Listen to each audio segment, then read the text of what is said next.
Minasan, okaree nasai. Today we've got a very beautiful, very talented One-chan. Someone who is somewhat overlooked within our idol seiyuu circle, but in the general seiyuu sense, she is very popular.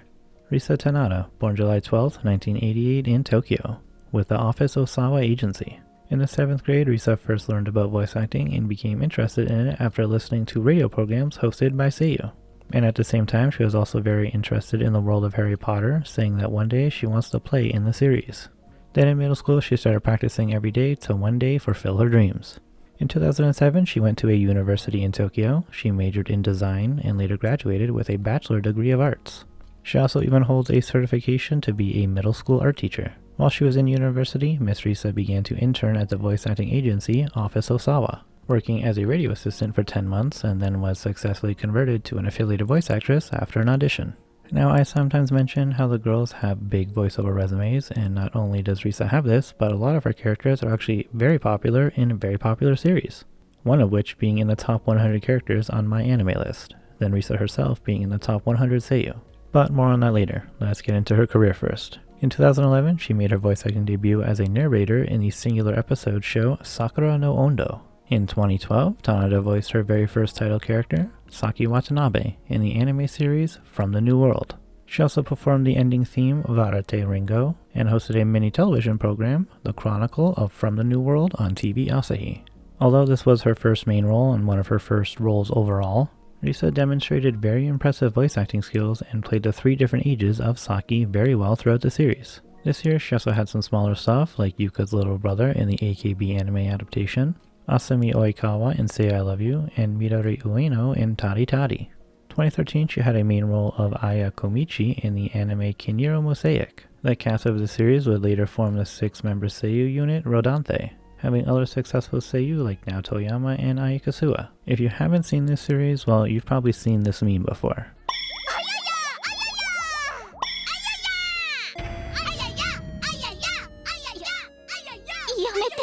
That is Toyama saying the ayaya, but it is said to Risa's character. Over the years, the girls have had 5 singles and 2 full albums up until 2021, all being tied to the anime. And Risa's color in the group is violet, my personal favorite color overall. But other popular roles Risa had in 2013 are Zenobia in High School DD New, Yukina Himaragi in Strike the Blood, and Mirai Kuriyama in Beyond the Boundary. To top it off, she was Tiare in Magi and Masami Fuhi in Rokyu Season 2. 2014 was a big year with some big roles. Let's start off with Kaori Miyazono in Your Lie in April.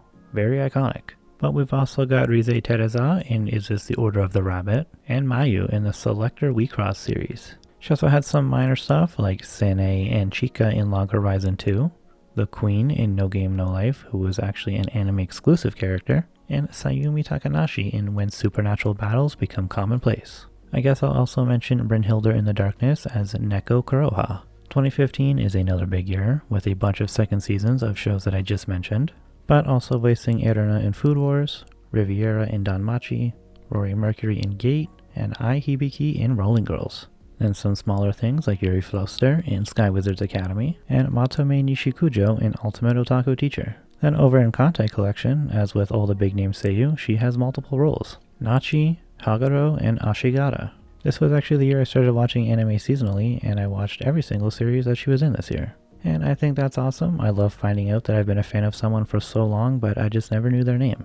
Let's move on to 2016, which is mostly second seasons of old stuff, but also Celestia Ralgris in Undefeated Bahamut Chronicle, Tamaki Yorine in Luck and Logic, and Yatori Shino in Alderman on the Sky. Then the Kantai Collection movie came out, and she had some new roles, Miyoko and Akashi. Her voice roles this year are much fewer than previous years, and that's because on September 1st, her agency announced that Risa-chan would put her career on hiatus to focus on treatment for her throat, having about 8 of her roles recast. Almost a year later, on August 4th, 2017, her agency announced that her treatment was successful, and she would gradually return to voice acting. But she wouldn't receive any new roles aside from an unnamed schoolgirl in Handshakers.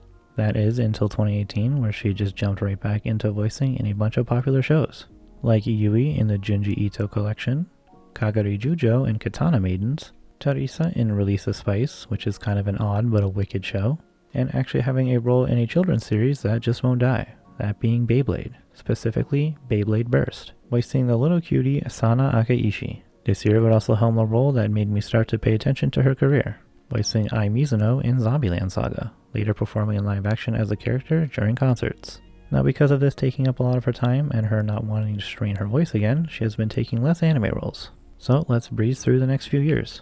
2019, she was Momo Sakurabara in Oresuki, a pretty good show. Shoutouts to Shuka Saito singing the opening. And she actually had 3 separate roles in Azure Lane, those being Signet and the sisters Shokaku and Zuikaku. There was a bunch of stuff in Grimm's notes as well, but I'll just mention the more relevant Red Riding Hood and Usagi Sangatsu, or March Rabbit, I guess. I feel like I mentioned this show a lot. It does have a stellar cast, and the soundtrack is sang by all seiyuu we love, and it's based off all the stories we know, like Alice in Wonderland, Snow White, and Cinderella, but it just has such a low score. Big shame.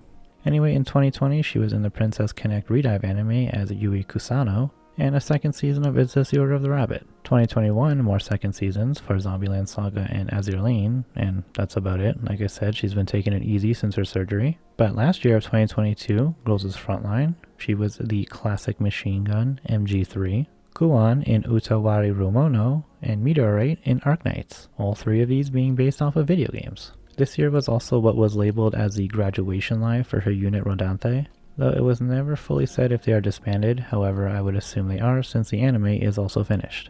So far for this year, again an adaptation from a game, but this game I'm sure you all care about way more. She will voice Kotoha Tanaka in Idolmaster Million Live, something she's been doing in game form since around 2014, also performing in live action with the Million Stars, as well as their subdivision Princess Stars and their subunit Star Elements. As always over the years, she has had some smaller minor roles in shows like Battle Spirits, To Love Ru, A Certain Scientific Railgun, Golden Time, The Devil is a Part-Timer, Haganai, Anohana, and recently My Little Sister is Unusual. These all are within her first 3 years though, aside from the Handshaker anime in 2017 because she was recovering from her operation. Once 2015 hit, she'd only have named characters from there on out. She's also performed the ending themes of most of those popular shows like Gate, High School DD, Strike the Blood, and Rolling Girls, but those weren't solo songs. Always sang with at least one other cast member, an exception being Strike the Blood, where she sang the ending theme by herself for every season except for the first. Then insert songs for Beyond the Boundary and Is This the Order of the Rabbit? And of course many songs in Kiniro and Zombieland Saga, having close to 30 music credits. When it comes to video games, she has a little over 40 credits. First of all those anime tie-ins, Azure Lane, Princess Connect, Kantai Collection, Girls' Frontline, Arknights, We Cross, Utawari Rumono, Danmachi, and Idolmaster. Then the other usual suspects, Dragalia Lost, Grand Blue Fantasy, and Fate Grand Order. More on that specific franchise in a little bit. Aside from those, she has been in more mainstream games like Fatal Frame, Dragon Quest VIII, Fire Emblem Echoes, Digimon Re-Arise, Super Smash Bros. Ultimate, and even voicing Diva in the Japanese version of Overwatch. The game I have played way more than any other, and now I wish I could switch the audio language. Then foreign dubbings include 3 American Things, Movie 43, The Unfortunate Silent Hill Revelations, and the animated She-Ra series. Concerts and live appearances include most of the Idolmaster events, not being at the Million Live 2nd, 4th, and most recent 9th, but she was present at the other 6. I'll point out their 6 live in particular, definitely my favorite. She's also been at all 4 Franchouchou lives, then a bunch of Rodanthe shows, even performing with them at Animax in 2013 and Anisama in 2015. And she was very recently at the Onsen Next Stage event, a big radio show festival. Which leads me to the final career thing. Risa has her own radio show, Salon de Taneda, since 2020 I believe.